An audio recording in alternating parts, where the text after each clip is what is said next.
Hello students, कैसे हैं आप सब। तो हम करने जा रहे हैं एचटेट के लिए हिंदी के मोस्ट इम्पोर्टेंट प्रैक्टिस एमसीक्यूज। और मैं काफ़ी सारे PYQs and practice questions Hindi के करा चुकी हूँ एचटेट के लिए।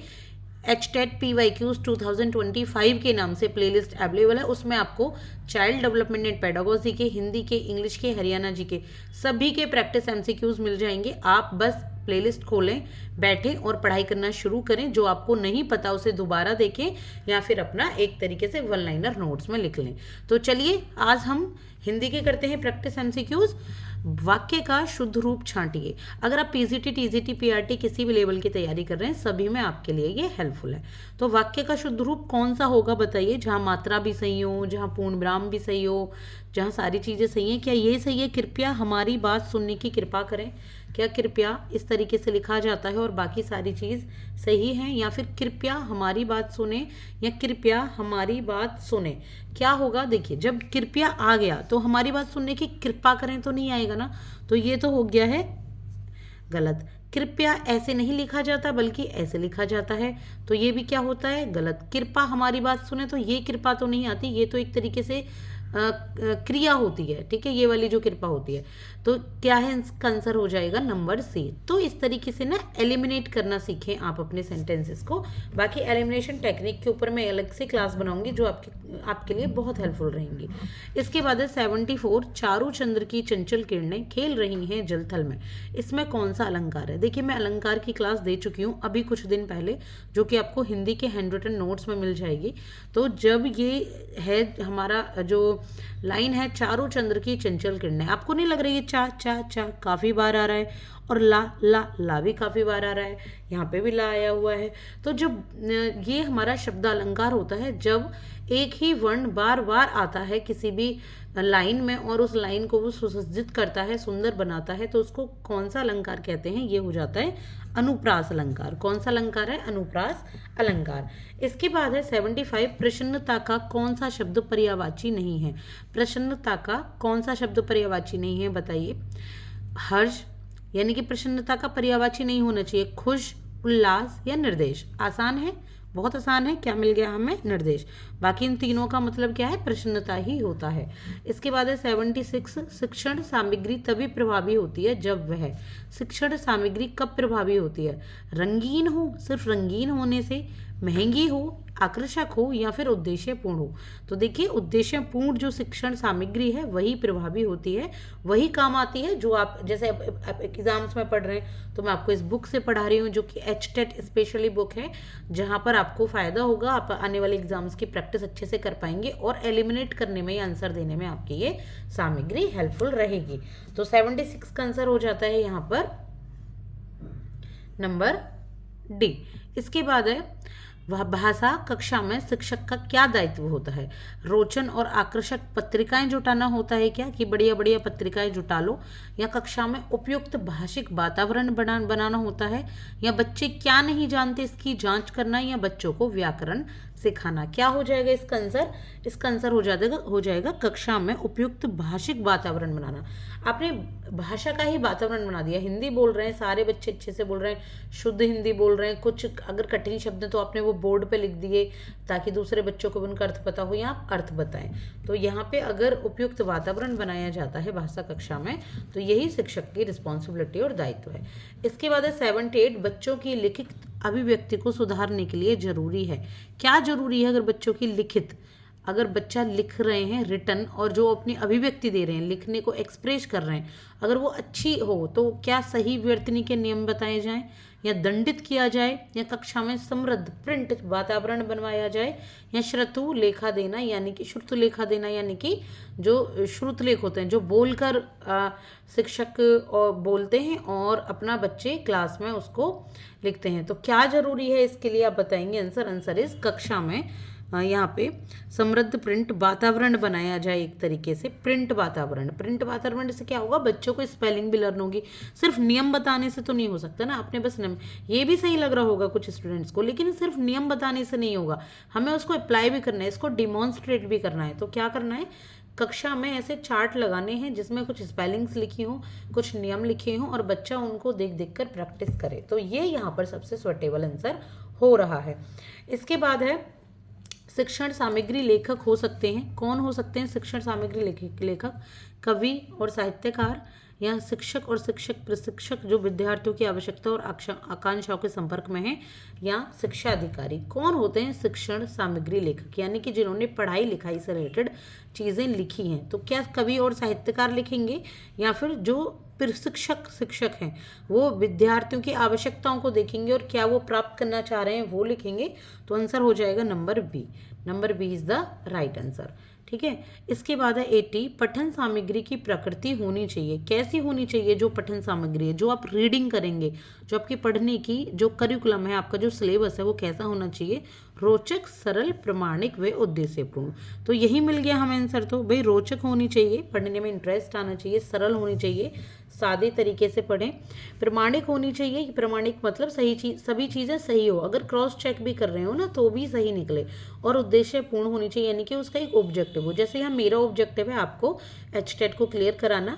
प्रामाणिक मतलब मैं एक आपको बुक से पढ़ा रही हूँ जहाँ पे ये सारी चीज़ें सही दी गई हैं। सरल मतलब बहुत सादा तरीके से मैं आपको पढ़ा रही हूँ, इसमें कोई भी बहुत ज़्यादा ताम झाम नहीं है। रोचक मतलब जैसे जैसे हम पढ़ते जा रहे हैं और मैं आपको इसे समझा रही हूँ तो आपके लिए रोचक बनती जा रही है। तो ये पठन सामग्री की प्रकृति के बारे में है। इसके बाद है भाषा सिखाते समय शिक्षक में कौन सा गुण अपेक्षित है? यानी कि जब एक शिक्षक लैंग्वेज सिखा रहा है, ठीक है, बच्चों को जैसे हिंदी ही सिखा रहा है, तो टीचर में कौन से गुण होने चाहिए? धैर्य होना चाहिए, विषय पर अधिकार होना चाहिए, आवश्यकता अनुसार उचित शिक्षण पद्धति होनी चाहिए और उपयुक्त सभी। क्या है इसका आंसर? देखिए तीनों ही सही है। धैर्य मतलब वो धैर्य भी रखे कि बच्चे उस चीज़ को सीख रहे हैं, बच्चे को धीरे धीरे आएगा। और विषय पर अधिकार यानी कि विषय या मास्टरी होनी चाहिए अपने सब्जेक्ट पे, और उचित शिक्षण पद्धति का भी उसको यूज़ करना चाहिए। तो सारे ही सही हैं। आंसर क्या हो जाएगा? Number D. बहुत सारे स्टूडेंट्स को लग रहा होगा कि ओनली नंबर सी है, लेकिन विषय पर अधिकार और धैर्य भी बिल्कुल सही है। अब ये है चॉम्स्की के अनुसार। चॉम्स्की कौन है? हमारे साइकोलॉजिस्ट हैं।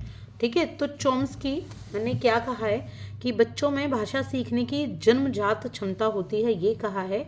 या बच्चों की व्याकरण सरल तरीके से सिखाई जानी चाहिए, या बच्चे हमेशा अनुकरण करते हैं यानी कि फॉलो करते हैं, या बच्चे केवल विद्यालय में ही सही भाषा सीखते हैं। तो ये तो नहीं है। देखिए नंबर डी, इसको तो आप एलिमिनेट कर दो कि सिर्फ विद्यालय में, ऐसा अभी तक किसी ने दिया नहीं है।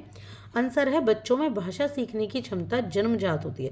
इन्होंने कहा है कि बच्चों में भाषा ना बाय बॉर्न आ जाता है। बच्चा जब इन्फेंट होता है, माँ के पेट में बॉम्ब में होता है, तो वहीं से बच्चा भाषा को सीखने लगता है। ऐसी भाषा जब वो जन्म लेता है तो बोलने लगता है। इसके बाद है बायगोत्स्की के अनुसार बच्चे सभी शब्दों के अर्थ जानते हैं, या शब्दार्थ के लिए शब्दकोश का प्रयोग करना चाहिए, या बच्चे समाज से अर्थ ग्रहण करते हैं, या शब्दार्थ को कक्षा शिक्षण का अनिवार्य अंग बनाया जाना चाहिए। आंसर क्या है इसका? आंसर है नंबर सी। क्या है कि बच्चे समाज से अर्थ ग्रहण करते हैं, सोसाइटी से बच्चे सीखते हैं। ये बायोगोत्स्की ने कहा है। ये आपकी सीडीपी में मिलेगा इसका आंसर, और ये भाषा से रिलेटेड है, इसलिए यहाँ ये हिंदी में भी पूछा जा रहा है। इसके बाद कक्षा में भाषा शिक्षण की क्या भूमिका होती है?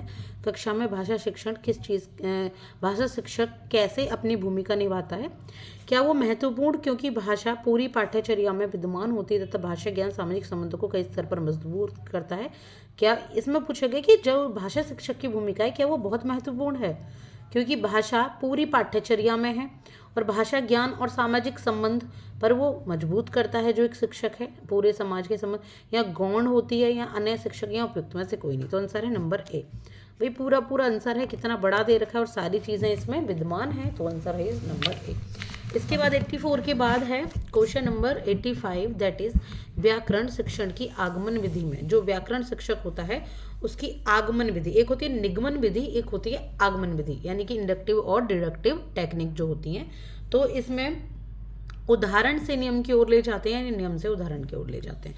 आंसर इज उदाहरण से नियम की। पहले एग्जाम्पल देते हैं, ठीक है, कि भाई ऐसा हुआ। जैसे ये देखिए, मैं आपको सिंपल बताती हूँ। राम ने रावण को मारा, ये एक एग्जाम्पल दे दिया कि रावण ने और आपसे यहाँ ये पूछा गया है कि ये किसका सेंटेंस है, ये वर्तमान काल का है, भूतकाल का है, या भविष्य काल का है। फिर आपसे ये पूछा गया है, तो एग्जाम्पल से यहाँ पे पूछा गया, तो जिन बच्चों को थोड़ा बहुत पता होगी वो बता देंगे कि ये पास्ट का है। लेकिन कैसे पता लगा? मारा, वो चीज़ बीत गई, पहले हो गई, तो ये बाद में आपको नियम की तरफ लेके गए। पहले उदाहरण दिया, फिर नियम की तरफ लेके गए। जैसे बोल दिया सेब। अब बच्चों से पूछा जाएगा कि ये सेब क्या है, ये फ्रूट है। फ्रूट, अच्छा, तो कहाँ लगता है ये, इसकी ये जड़ में होता है या ये पेड़ पे लगता है ऊपर, तो बच्चे कहेंगे पेड़ के ऊपर। तो ये क्या है, फिर हम नियम की ओर ले जाते हैं, पहले हमने उदाहरण बताया। इसके बाद है 86 व्याकरण शिक्षण की निगमन विधि में। अब निगमन विधि है तो इसका उल्टा हो जाएगा। एग्जाम में क्या होता है, एग्जाम में जरूर कंफ्यूजन हो सकती है। आप हो सकता है यहाँ आगमन में नियम से उदाहरण की ओर ले जाएं, लेकिन मैं आपको एक साधारण ट्रिक बताती हूँ। आगमन, आगमन में पहले क्या हुआ है, ये बॉवल आया हुआ है ना, स्वर आया हुआ है ना, तो ऐसे ही पहले इसमें उदाहरण से नियम की ओर, यानी कि इसमें भी पहले उदाहरण यानी कि स्वर आया हुआ है। तो ये भी स्वर है, ये भी स्वर है, तो इससे आप इसकी पहचान लगा सकते हैं। निगमन विधि में क्या होता है, निगमन विधि में उल्टा होता है, नियम से उदाहरण की ओर ले जाया जाता है यहाँ पे। तो इसमें क्या है, नी और नी, ये जो दोनों नी और नी है, यहाँ से आप इसको समझ सकते हैं। अगर आप इंग्लिश में भी पढ़ रहे हैं इनको डिडक्टिव इंडक्टिव, तो ऐसे करके आप वहाँ पे भी इनको देख सकते हैं। तो ये देखिए नंबर बी, निगमन और नियम, ठीक है, इस तरीके से आप इसको लर्न हो जाएगा। इसके बाद 87 व्याकरण शिक्षण की भाषा संसर्ग विधि में। जो भाषा संसर्ग विधि होती है, जब व्याकरण सिखाया जाता है तो क्या होता है उसमें, क्या उदाहरण पर बल दिया जाता है, नियम पर बल दिया जाता है, उचित भाषा बोलने वाले व्यक्तियों के संसर्ग में रहकर भाषा सीखी जाती है, पाठ्य पुस्तक का प्रयोग होता है। क्या है इसका आंसर, इसमें होता है कि जो उचित भाषा बोलने वाले व्यक्ति होते हैं ना, उनके साथ रहकर सीखा जाता है, एक तरीके से कोऑर्डिनेट करके, कोऑपरेट करके, साथ में रहकर। तो आंसर इज नंबर सी। भाषा सिखाना, भाषा सिखाना क्या होता है, व्याकरण सिखाना है, गद्य पद्य पढ़ाना है, पाठ्य पुस्तक पढ़ाना है, या विभिन्न संदर्भों में उचित भाषा का प्रभावी प्रयोग सिखाना है। भाषा सिखाने का क्या मतलब है बताइए। तो भाषा सिखाने का मतलब होता है कि विभिन्न संदर्भों में उचित भाषा का प्रभावी प्रयोग सिखाना। इसके बाद अन्य भाषा शिक्षण में महत्वपूर्ण क्या है, तो अन्य भाषा शिक्षण में क्या महत्वपूर्ण है, ये है नंबर सी, भाषा शिक्षण की विधियां आनी चाहिए। अगर आपको दूसरी भाषा सीखनी है तो भाषा शिक्षण की विधियां आपको पता होनी चाहिए। इसके बाद है बहुभाषी बच्चे, जो काफ़ी सारी लैंग्वेज बोल पाते हैं बच्चे, वो किसी भी भाषा को सही ढंग से नहीं सीख पाते, क्या ऐसे हैं, या शैक्षिक स्तर पर ज़्यादा रचनात्मक होते हैं। तो ये है आंसर बी, थोड़ा जल्दी मैंने आपको कराया है। तो आगे गद्यांश है, कॉम्प्रहेंसिव है, तो इसके बाद मैं उसको ट्रिक के साथ आपको समझाऊंगी। तो अभी के लिए इतना ही। अगर आपको मेरी क्लास पसंद आई तो प्लीज़ चैनल को सब्सक्राइब कीजिएगा, नहीं किया हो तो क्लास को लाइक कीजिएगा, और कमेंट सेक्शन में कोई भी आप सजेशन देना चाहते हैं तो you are most welcome. Thank you so much.